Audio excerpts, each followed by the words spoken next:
This is a sea star. This is an animal in the phylum Echinodermata, which means spiny skin. Sea stars are excellent examples of spiny-skinned animals. You can see all of these little white spiky-looking protuberances are called spines, and these form basically a dermal exoskeleton. Okay, so that's used for protection and support. Another thing that is unique to echinoderms is the type of symmetry that they display.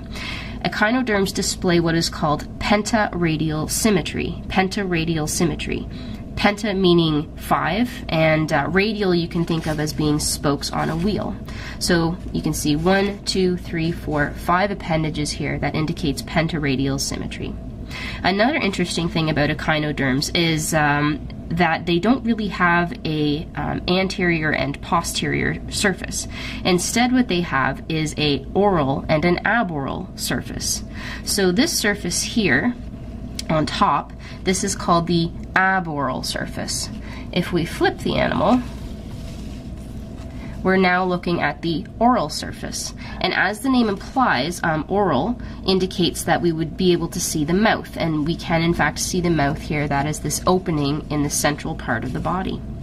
So something else that we can see on the underside while we're here, you'll note that there are a number of little suction cup-ended tubes running down each of these appendages. Those are called tube feet, and tube feet are involved in locomotion. They can be used to grasp objects or adhere the animal to objects as well. So these are tube feet. These are another unique characteristic of the echinoderms. So back to the aboral surface, the animal has 5 appendages. These appendages are called arms. So each of these arms houses essentially identical internal organs and structures, so we'll see some of those later. The middle part of the aboral surface here is called the central disc, okay? And on one side of the central disc, right between 2 arms, you'll note this round, white, hard structure. This is called the madreporite. And the madreporite is very important in that it allows water to enter the body through a system called the water vascular system. And we'll see more parts of the water vascular system later, as well as how it's involved in things like locomotion. I'm quickly going to explain how I would like you to begin your dissection, just in case the instructions in your handout aren't clear. The first thing you need to do is select 3 arms. I've chosen these 3 nice big ones here. And you're simply going to take your scissors and snip the tips off of the arms. So you can see I've already gone ahead and snipped these tips. And that was done simply to give me access under the body wall, basically, so that I could put my scissors in there.